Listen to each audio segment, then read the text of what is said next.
ज़रा रुकिए। क्या आप मोबाइल स्क्रीन को आंखों के बहुत करीब लाकर देखते हैं या दूर की चीज़ें आपको धुंधली नज़र आती हैं? होशियार हो जाएं, ये नज़र कमज़ोर होने की खामोश वार्निंग हो सकती है।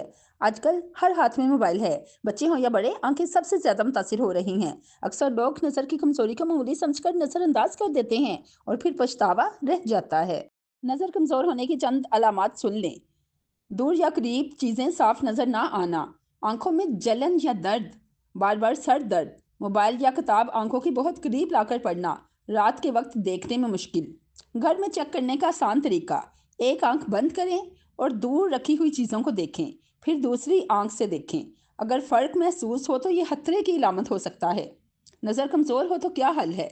करीब के लिए रीडिंग ग्लासेस, दूर के लिए डिस्टेंस ग्लासेस और बाज़ अफराद के लिए बाइफोकल या प्रोग्रेसिव ग्लासेस। लेकिन ये याद रखें, बगैर टेस्ट के चश्मा लगाना नज़र को मज़ीद ख़राब कर सकता है। ज़रा सोचिए, अगर आज एहतियात ना की तो कल आंखें हमारा साथ देंगी या नहीं, ये फ़ैसला आपके हाथ में है। आंखें अल्लाह ताला की बहुत बड़ी नेमत है, इनकी हिफाजत हमारी बहुत बड़ी ज़िम्मेदारी है। साल में कम से कम एक बार आंखों का टेस्ट लाजमी करवाएं। मोबाइल इस्तेमाल में वक्फा करें, आंखों की वर्जिश और सेहत बख्श ग़िज़ाएं अपनाएं। वीडियो अच्छी लगी हो तो मज़ीद ऐसी वीडियोस देखने के लिए मेरे चैनल इस्लाम ऑफिशियल को सब्सक्राइब करें। जज़ाकल्लाहु खैर।